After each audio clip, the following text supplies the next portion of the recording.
Thank you, Randall. That was a treat. Come, come, whoever you are. We are all and each of us welcome here. You are welcome here, your age, your size, the color of your eyes, the color of your hair or of your skin. All of you inside and out is welcome here. And so am I.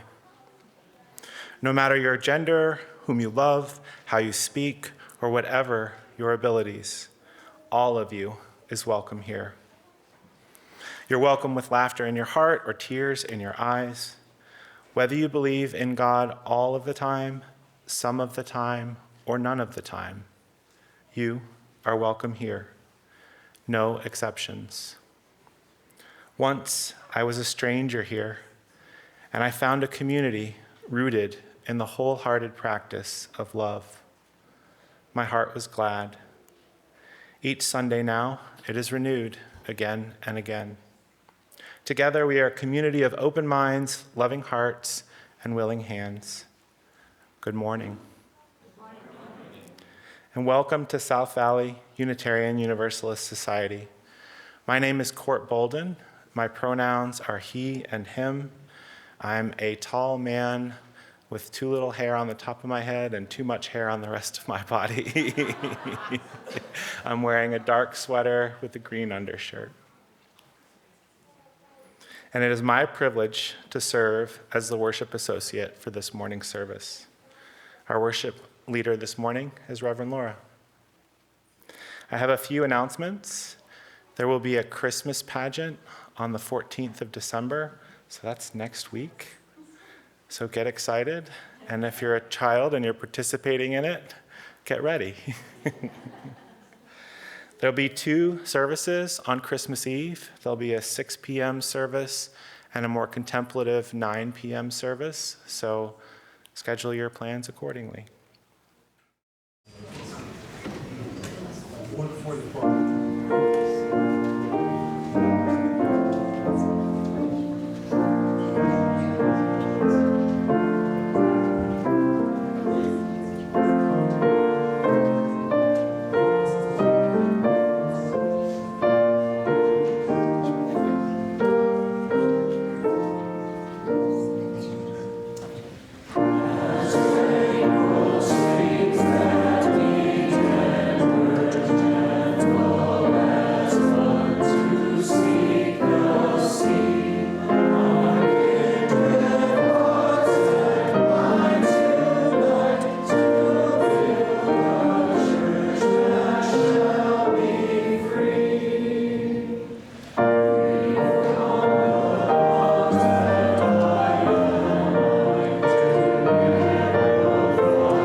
Please be seated.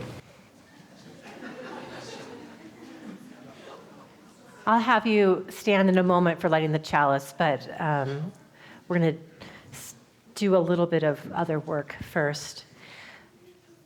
Our opening reading this morning, I am the Reverend Lora Young. My pronouns are she and her. I am a tall white woman wearing a dark blue dress and a white jacket, and I have purple glasses. As we settle into this time of worship, I invite you to receive these words by Arnoldo Garcia, who writes, I breathe in rain, I breathe out green. I breathe in wind, and I breathe out sky.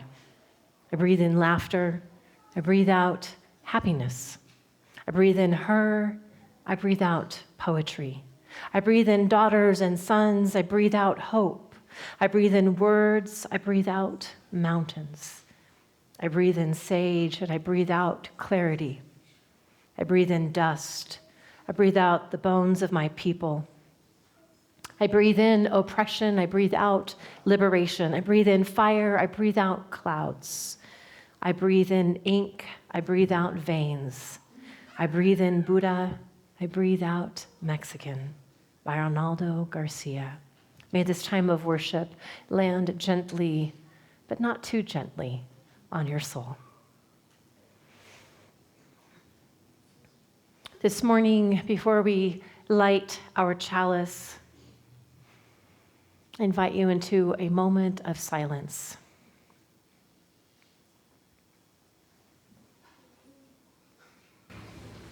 Please rise. Let us light our chalice. Those at home are invited to light a candle and share in this ritual by entering the name of your street and that the chalice is lit.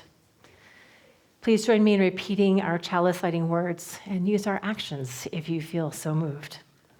We light this chalice for the warmth of love, for the light of truth, for the flame of action, and the flames of resistance. And Clayton is our chalice lighter this morning. And Clayton, if you'd like to stay up, we have one more candle to light.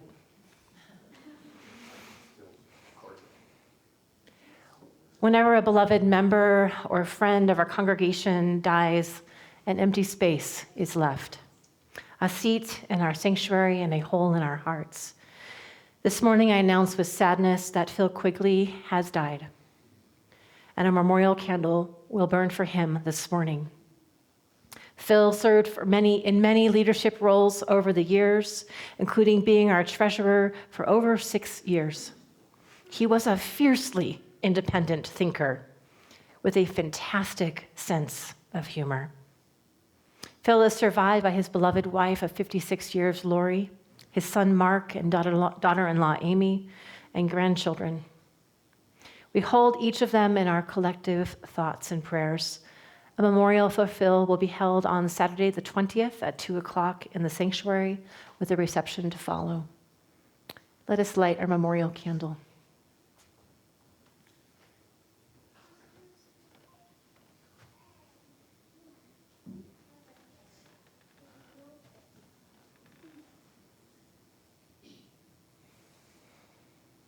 Our faith, this congregation, is dedicated to the proposition that behind all our differences, beneath all our diversity, there is a unity that makes us one and binds us forever together, in spite of time and death and space between the stars. We pause in silent witness to that unity and give thanks for the light that was Phil. May his beloved ministries endure in this congregation and be that bright beacon that calls us forward to forever build this beloved community. You may be seated.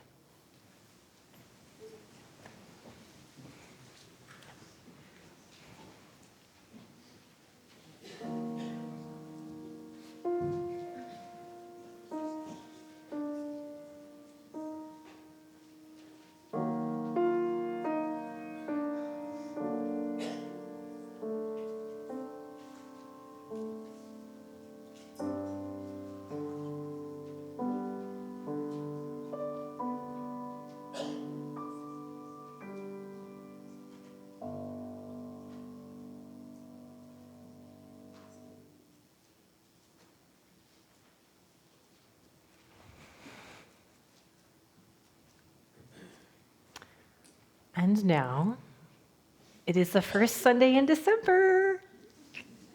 Well, the first Sunday we're celebrating in December, right? No, last week was the 30th. So it's birthday blessing day. If you have a birthday in December, you lucky ones, come on up.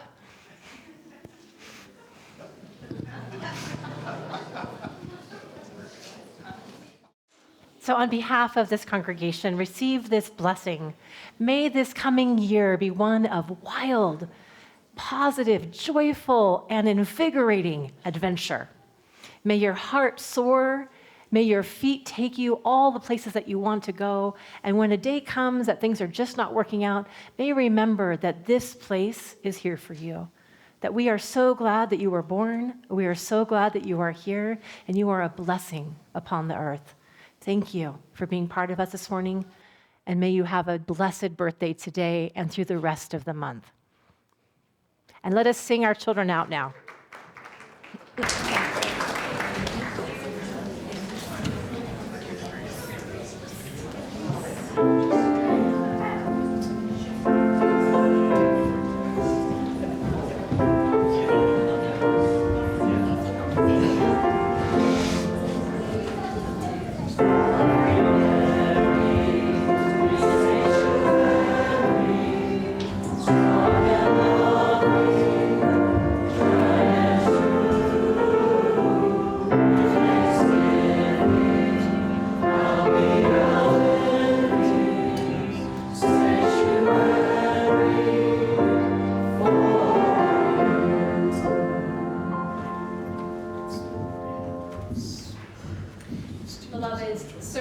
Is a core part of our ministry here at South Valley, and I am pleased to welcome a guest with us this morning from St. James Episcopal Food Bank. James Parent, who is a member of St. James and a volunteer in their food pantry, has agreed to come and speak about their food pantry program and how we can support that at this time. So James, please come join us up front.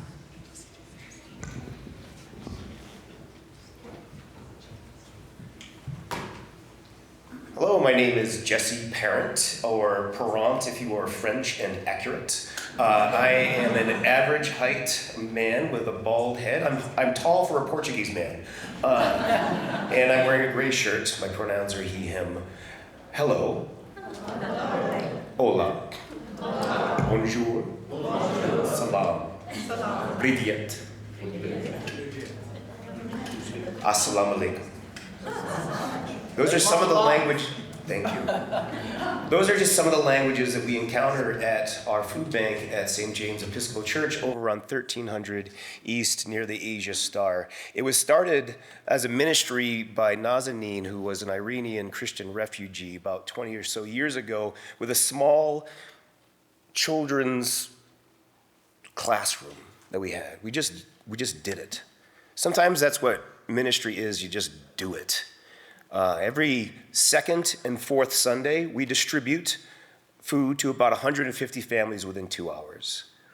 The Saturday before that, at noon, we receive a shipment of about 9 to 12 pallets of food from the Utah Food Bank. This is something that is tangible. I am a former Catholic. No, I'm a current Catholic. I just go to an Episcopal church. That's fine. But I have a lot of doubts, so I've also come here. There is a magic to being able to see your work, your good work in people. And what we do is not magic in a sense of there's a lot of complicated spells that we're weaving. We do very simple things together. On Saturday, the food comes in. If you like to lift heavy things like I do, I go put the food into the food bank. If you have an OCD like David James, you like to sort the cans onto the shelves and make sure that they're facing the right way. On Sunday, we start to see people line up pretty early in the morning. We try to randomize the numbers that we give out so that we dissuade that, but we'll have people there as early as 8 or 9 a.m., and we open at 1. We'll bring the people in and welcome them. We'll distribute the numbers, and then they'll sit in our sanctuary. And then we call up the numbers 10 at a time, and they sign in the book. We don't take IDs. We just ask, how much food are you needing, or how many people in your family, so that we can tell the Utah Food Bank how much food we need. how many diapers we need, how much cat food we need. And then we bring them in, and they go through our little classroom like it's a grocery store, and they pick the things that they need, and we limit, and we have folks that tell them, okay, this is how much you can take. But that's another way that you can volunteer. We have folks who watch their children. That's another way that you can volunteer. And then they come outside, and this is where I love to be. I love to be in the place where they come in with their carts full of food, and we have a bit more food to distribute, and we help them load up these big green Home Depot gorilla carts, and they take them out to their vehicle if they have a vehicle. And we say hello, and we say all the things. And we get to know them, we get to know their stories. I get to know about John's cat and how it's having little sores, and ask about if it's eating okay. And I get to ask about Clint and Cassidy and how they're doing. They're living under a bridge, and they come with their skateboards, and that's how they get the food out. Or I ask Mackie how his son's doing, and he's brought his son in to volunteer and get his volunteer hours. There are so many stories to learn, so many good things that you can do with your time, and that's all it takes is time. Service, it sometimes feels precious. Like volunteering is a big deal. Like you have to get up and you're like, oh, I don't know what I'm doing. I don't understand how I'm supposed to be there. I don't know if I go there, am I gonna know anybody? If you go there, you'll know me. Hi, my name is Jesse. So please, if you have the time and the inclination to serve others, we are open again every second and fourth Sunday at St. James Episcopal from 1 p.m. to 3 p.m. And if you don't want to be around a lot of people, and I get anxiety a lot too, on Saturdays, the day before, from noon to 2, we restock from the Utah Food Bank. And it's a great ministry. And you'll actually see good in the world. And you'll be able to listen to the thank yous, the shakrans, the mercies. That's wonderful. So if you have the inclination, I'll be in the back at the end of the service to collect names, and we can make sure that you get the messages and get information. And you can just say hello, and I can just get to meet you. And then you can say goodbye, adios, baka, horafis, and we can part as friends.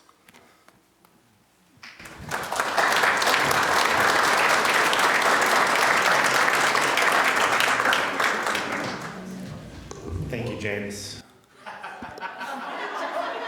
Thank you, Jesse. Jesse.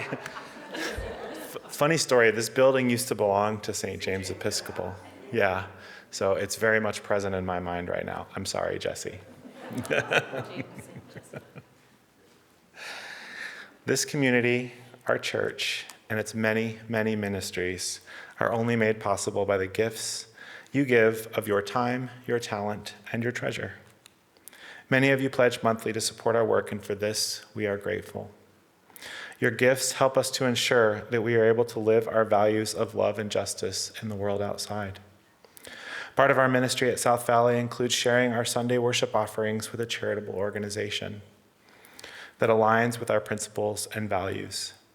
This month and last, we are splitting our offertory with Showers of Hope, an organization that provides mobile showers and other services to unhoused people in our community. Please join me in reading our offertory words. They're printed in your order of service and on the board. We are His church, we are its hands, its heart, its voice. Together we share the love of this community and sustain it with our hands. We will now accept the offering. For those at home, you're invited to use the giving link in the online order of service. I invite the ushers to come forward at this time.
we have found the courage to give, may we be truly grateful. May these gifts be a blessing on the many ministries of South Valley and on Showers of Hope. We've just done a lot of work as a congregation this morning. Let's breathe and settle in with one another so that we may receive the blessings of community. I invite you just to set your feet on the ground. You can leave your eyes open or closed. You can bow your head and pray if that's your custom, or you can just be here, enjoying this silence.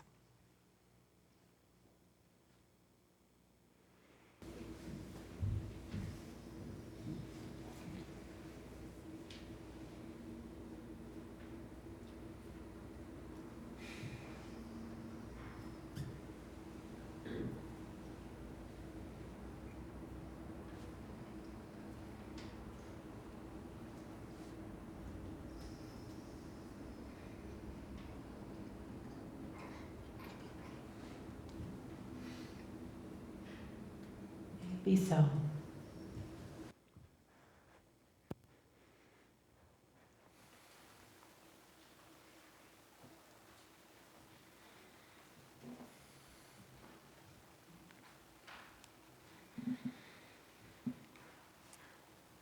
I want to speak for a few minutes about the structure of worship and the intentions we have in laying it out the way that we do. Whether you're new here or you've been coming for 30 years, I'm hoping there's something connective that will happen when you learn our why. Maybe clarity of our intent can transform some of our seemingly mundane, not meaningless, but mundane activities into something more sacred for you. So with that in mind, let me pose a question. What if we were to have the hymn first, then joys and sorrows, the prelude, the lighting of the chalice, followed by a sermon, and then offertory? I feel strong resistance to this, but it is a possibility. We can structure, not that kind of resistance, the other kind of resistance. We can structure worship however we like. And if you've been here for Silly Hat Sunday, we let the act of drawing items from a hat decide our order. It feels silly on those days, and that's part of the point. Together, I'm hoping we can explore my feelings of resistance and silly. Or maybe I can put it another way. Sharing the warmth of community, offertory, joys and sorrows, sermon, why do they land where they do? Is there a deeper meaning behind our order? Would you be surprised to learn that the order we follow is unique to us and to our time with Reverend Lora? If you haven't already, take a moment, look at your order of service. Today, we have added the guideposts that the worship team uses to structure our meetings. Briefly, in gathering of community, we greet each other as we walk in the door. We grab a name tag, we collect items that we need for service, we settle in, we ring the bell. It culminates in a prelude that sets the tone. We give space to welcome one another and connect around important events for each other and for our community.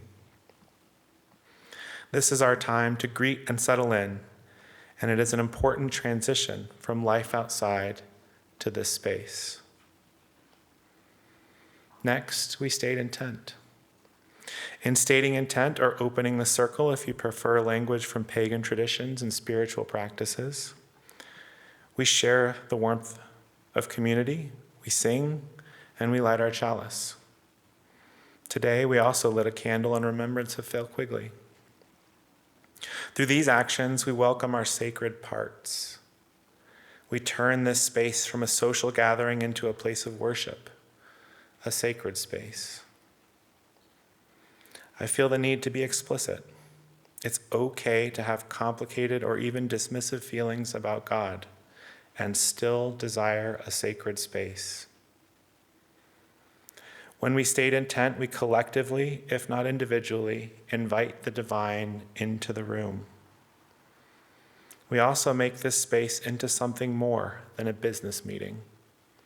It becomes a meeting of souls. Once we have invited the sacred, we move to the work of the people. This is a space for rituals and offerings. In pagan terms, we make an offering to the god and goddess in anticipation of receiving from the sacred in return. We celebrate birthdays so that we may be reminded of the passage of time. We involve the children in a lesson so that their spiritual growth is encouraged in community with our own. We make offerings to the church so that we may live our values in the world outside. These are symbolic behaviors that we repeat to give us space to frame our experiences within a larger narrative. They're important reminders of time, growth, and connection from this space to the outside world. Deepening is perhaps the most difficult to summarize because of how much different stuff fits in this space. It's our time after the offertory when we deepen our spiritual experiences, or from a pagan perspective, this is when we are fed by the gods and goddesses, where the sacred has the stage and we are the receivers of a deeper wisdom. Some days this takes the form of meditation. Some days we share joys and sorrows. Some days there's a reflection or a reading from a community member at large.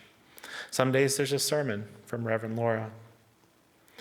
The connection through these elements is shared vulnerability and introspection that results in the increase in spiritual depth. Spiritual depth. My words today.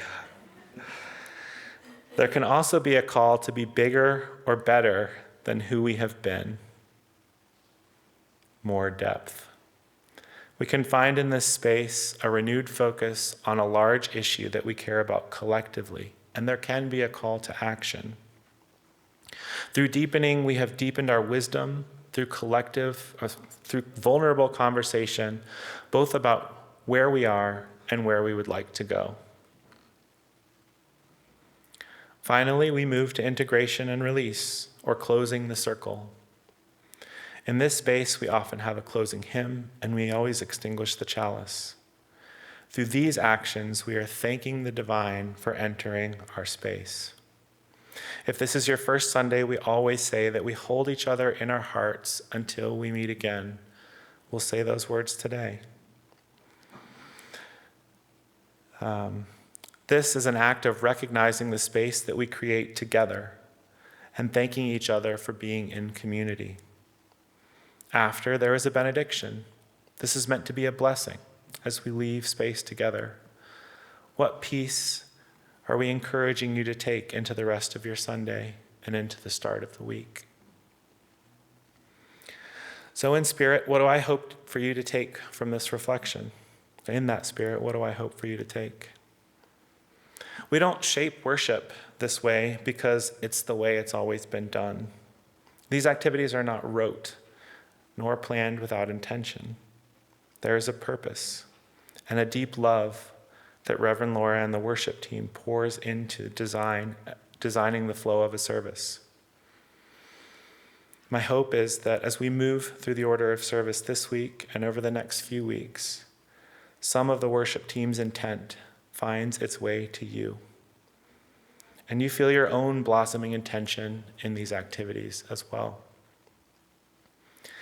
Maybe there are other places in our lives where there's a hidden, deeper meaning behind activities that can feel rote. To share my vulnerable self, my deeper hope is that for some of us, there's growth in newfound intention that brings a new horizon. Blessed be, and amen.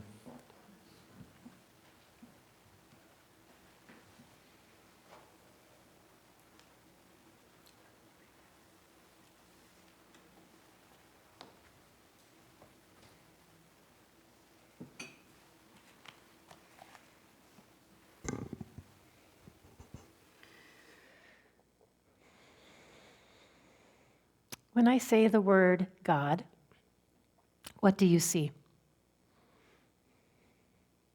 Do you see, even for a moment, an old white man with a beard on a throne?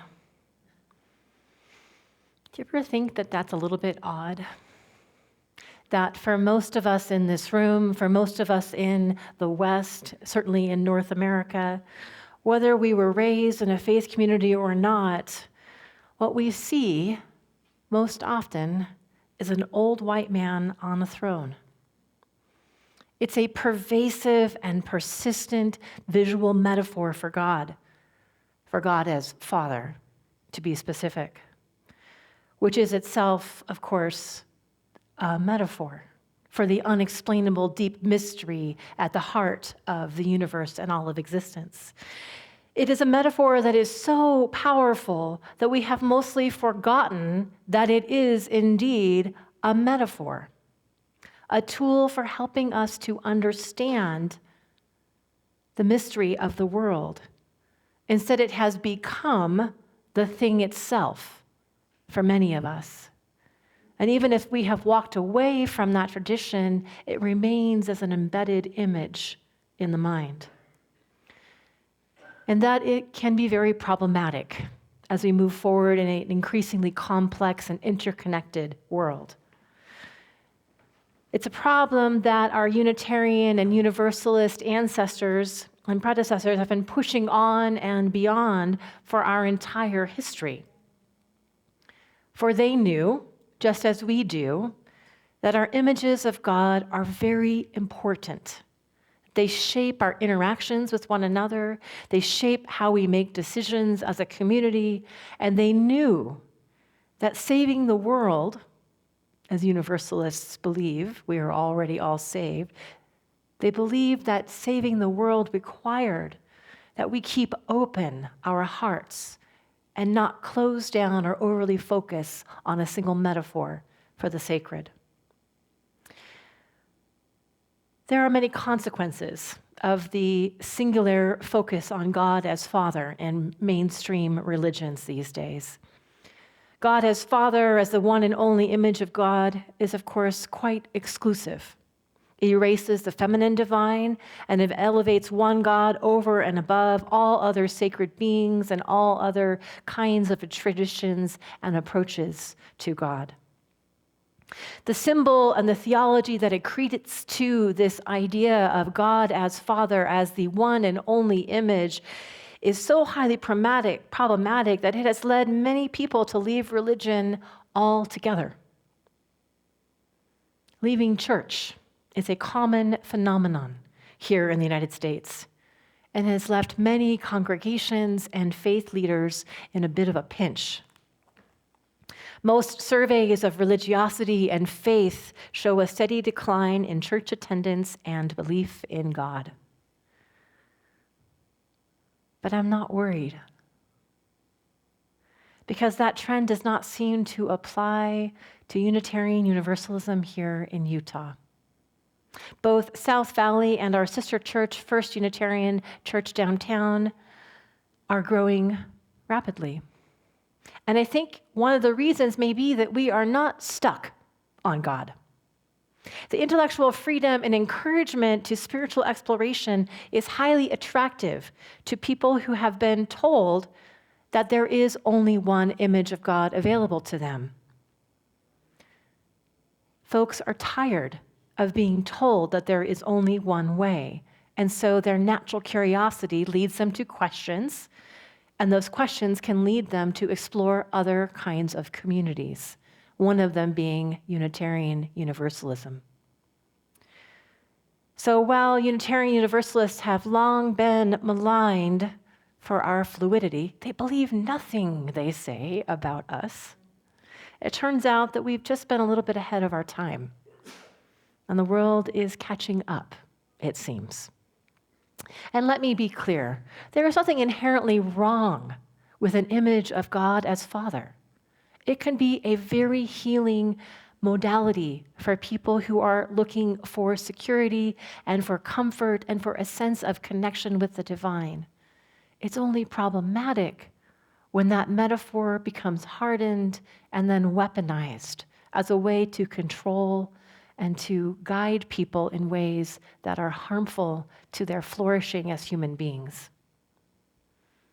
My intent with you in this community is always to invite you to explore all of the images of God and to even move beyond imagery, because not everyone is a visual thinker, right?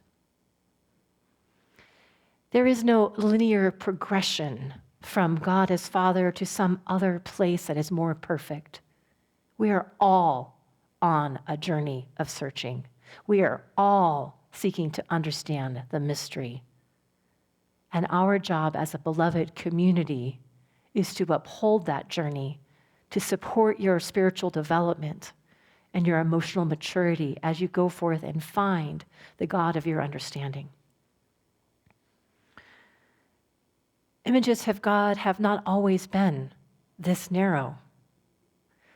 There have been many, many traditions across time and place and deep within the Christian tradition before the rise of Orthodoxy, before the move of Roman Christianity into Europe, before monotheism even in the ancient Near East. There has been a plethora of imagery and practices associated with finding what is at the heart of our existence that we commonly refer to as God.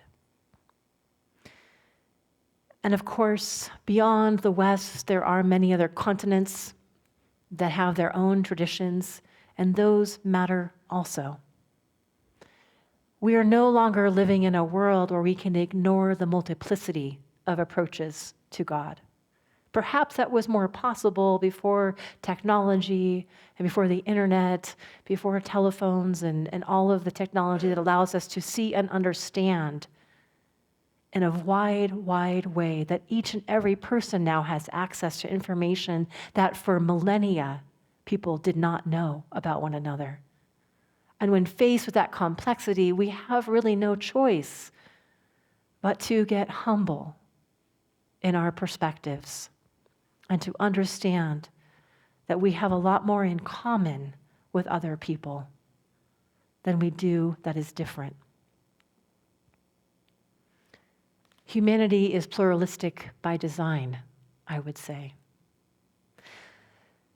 One thread that does, though, seem to run between the various theological and religious traditions from all over the planet is an understanding that the sacred is, that the sacred underlies and infuses all of life, and that we are in relationship with one another and to the sacred of our own understanding. It's interdependence, as we would say in our community. And this interdependence shapes our interactions and guides our decisions as a community. So however it is that you understand God, be it a big G, a little g, many G's, or no G's at all, there is a thread that runs through humanity that says we are connected. And it is from that connection that we may find rest, reassurance, community, joy, and healing. Now, if you were like me, I was raised in a big G church. And when I was in that space, I believed wholeheartedly that God was the only way to be. And that changed for me over time, as it has possibly for you. Whether you are just visiting us for today, surely your ideas of God have matured and changed over time. That is part also of the human journey. I want to visit, though, this idea of what is God? And if you find the helpful metaphor, you can think of God as G-O-D, guiding, orienting, directing. Guiding, orienting, directing. Throughout many of our traditions, throughout many of our political engagements, there is a sense and an appreciation for the land, right? In American theology, it's often called manifest destiny, a quite problematic theology, it turns out, but it is still there. Throughout the Hebrew text, there is the land of milk and honey. Throughout the many different traditions all over the world, there is a sense that we are of the earth, and it is from the earth that life arises, and to the earth that life returns.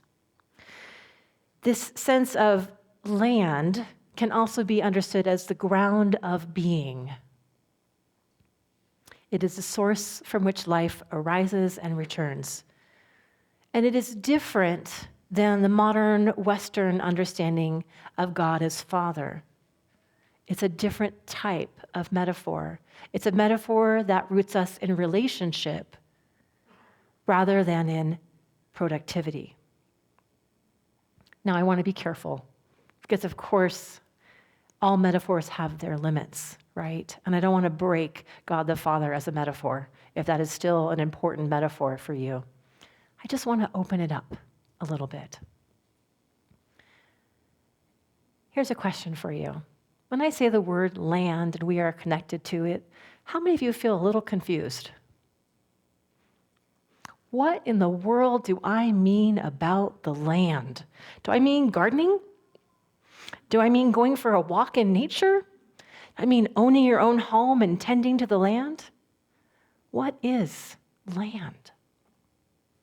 And that confusion, that sense of disconnection from a sense of land is the direct result of yours and my separation from land as connected and part of us. It's a result of having participated in Western culture. It's a result of having participated unwittingly in colonialism, which is a big fancy word for basically saying the removal of people from the land in order to maximize profit and productivity. And again, it's not all bad to want to have the land be productive. It's just when profit comes before people, the theology begins to break down. We have been trained in the Western culture not to be in relationship with the ground of being as God. We have been trained to be in relationship with God as an entity that is a separate actor upon the land, separate from the earth and all its creatures, and from the land itself. And in a tragic misunderstanding of those earliest texts, well, the texts that appear first in the Hebrew Bible, not the earliest ones. The earliest ones are very pagan, but the ones that appear first in the Bible, the Genesis texts, that idea that we are made in the image of God has become polluted with this idea of separation. And so that the image of God we most often encounter here in the West is the image of God as separate and ourselves as thusly made in a similar image, as separate. And it is killing us, and we know it. We know and we seek and we long for a bigger, more life-giving and life-sustaining spirituality and religious ethic that can restore our connection to the land, to the people, to the trees, the rocks, the rivers, the very air that we breathe, without throwing away all of the wonderful cultural products that also have come forth in the Western tradition. The Western tradition is full of technological and scientific advances, philosophic and poetic beauty, the arts and music that uplift us and deliver us from where we are to where we want to be. All of this matters. And our images of God need to catch up with that if we're going to go from where we are right now as a nation to where we know is possible. A renewal of the land. We need a spirituality big enough to lead us from degradation to repair, from repair to resilient balance, and ultimately to a renewed connection and understanding of the ground of being. Some of you may have read Robert Heinlein's book, Stranger in a Strange Land, and in that book he speaks of grokking in fullness, which is, I think, his attempt to get us to understand that really a true connection with the earth silences us completely and makes us sink deep into that sense of wonder and awe. Which brings me back to our Unitarian Universalist ancestors. Bet you didn't see that coming. Our Unitarian ancestors fought for the wholeness of God. That's why we are called Unitarians versus Trinitarians. Our Unitarian ancestors fought for the wholeness of God and refused to deify the person of Jesus. And some of them paid a very stiff price for this heretical teaching. But what they understood was that deifying Jesus was akin to deifying the emperors and kings, and they knew that that was a dangerous and lethal game. So they refused to comply. And our Universalists, active here on the eastern shore of the American colonies 400 years ago, rejected the theology of divine election and eternal damnation, declaring instead a God of love. Their rejection of hell was radical for its time, and it really, really irked their Calvinist colleagues. And that image that God is love caught on. In fact, most of you probably take it for granted now, right? How many of you have, if you ever believed in God, believed that you heard or have practiced that God is love? Of course. And likely you have no idea that the Universalists were part of that transformation from Calvinism towards a God of love. And yet, this image itself, this metaphor, has its limit. Perhaps it too has met its limit. Many of us here in this room grew up in a Christian context and understood from early on that God is love. And if you were at all like me, I might be the exception. I am a minister. But if you were at all like me, you sincerely believed that with your whole being. You sincerely believed that God is love. No exceptions.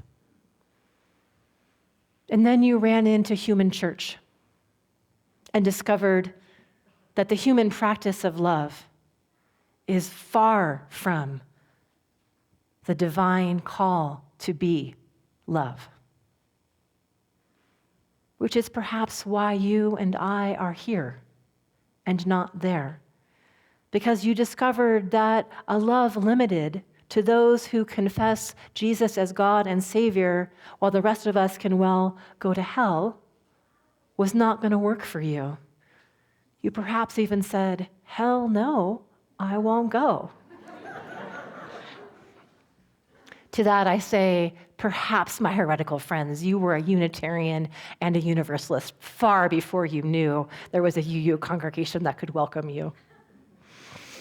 Which brings me to this time and this place and our current context as Unitarian Universalists. Our companions through the Unitarian Universalist Association, our polity, which is a fancy word for how we manage ourselves, is one of an association. We're a bunch of free churches agreeing to collaborate with one another, and we have a common covenant. And every once in a while, supposed to be every 15 years, but this time it was closer to 25 or even 30 years, we are called to renew our covenants with one another. You might commonly know them as our principles and purposes, the 7 principles, and then there was the 8th principle that got added on there. And now we've kind of changed all of that, and it's taken a long time to catch on because it's only been 2 years, but we'll get there. We'll get there. And I'm not taking away your 7 principles. In fact, we have them posted on the walls of our sanctuary. This process of renewing our covenant, also called by the very sexy name Article 2, was a process by which our national bylaws were updated. And while the revised document is far from perfect, it does do something very interesting theologically. It is an attempt to boldly move us from separation to connection. 400 years ago, our Universalist ancestors brought us to God is love, And our current colleagues and companions have asked us to leap from God is love to love is God. It sounds simple, right? But it's not. As Unitarian Universalist minister Reverend Abid Janamachi has written, declaring that love is God is a reframe. It's a reframe of the divine from distant and abstract to engaged and present. For Unitarian Universalists, this is a hard task because we love our words and our intellect so much in this congregation that we can often forget that there's a body attached to our ethical stances. But love is God attempts to cut through that and go straight to the body, to notice that the body, individually and collectively and of the earth, is the site that love acts upon. It is the site of suffering, because we live in an organic, fractured, complex world where there are things like disease and natural disasters. It calls us, though, to find God not because of the suffering, but in the acts of care that we do to meet the suffering. God is therefore located in the acts of love.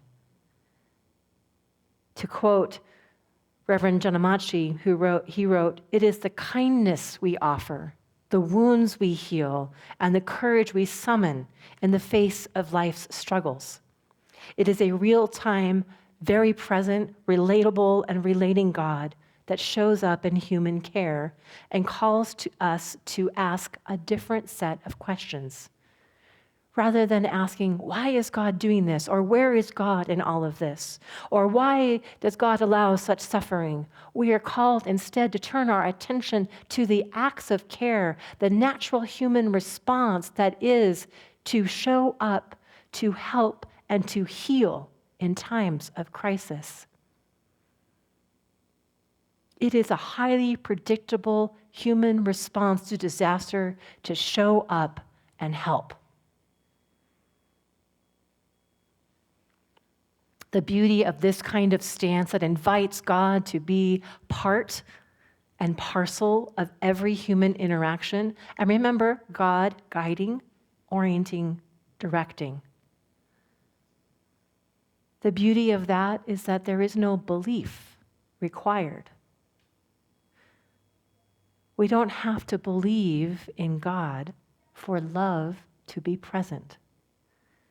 We are free to recognize the guiding, orienting, and directing forces that bring us into connection, compassion, and joy with one another as the natural ground of being from which humanity rises, lives, and then returns to.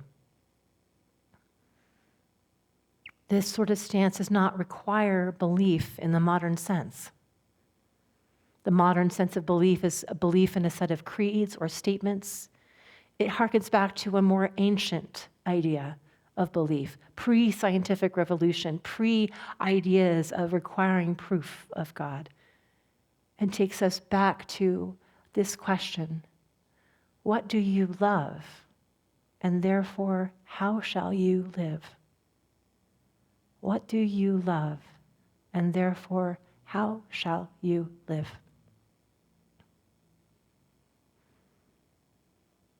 Love is a God that is no longer separated from humanity. It does not require a cross to bridge the difference, though if that metaphor works for you, we bless that too. Because this kind of love is already everything, everywhere, all the time, encompassing everything without exception, and it is a guiding force for good. And I think it returns us to the land, that ground of being, that sense that when you put your feet in the grass, you know that it is real, and so are you.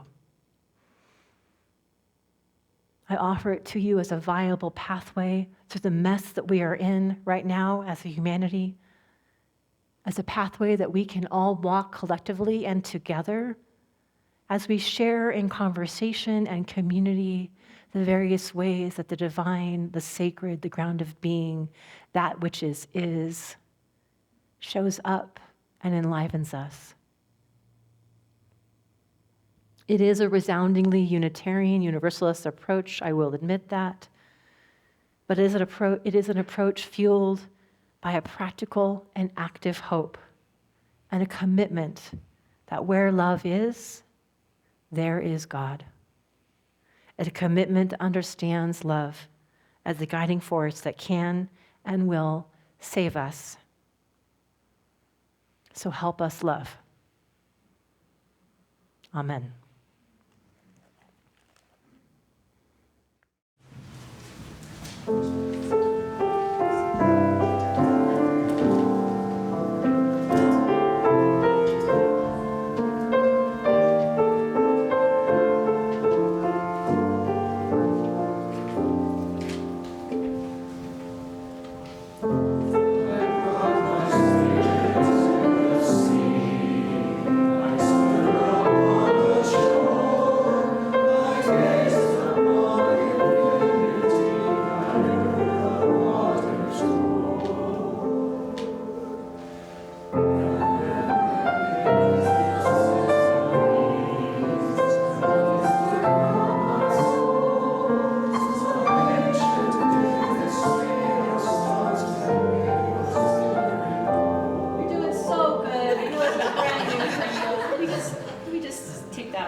My friends, that was a brand new hymn. You did so good. Please remain standing for the extinguishing of our chalice. First, let us extinguish our memorial candle. The flowers on our altar this morning are in remembrance of Phil, brought to us by the prayer shawl and the library teams that worked so closely with Lori these last few years. Now we extinguish the memorial candle, and its warmth will be gone. The light will cease to shine. But what of the brightness that has given to our lives? That light shines still, though it is no longer part of this candle.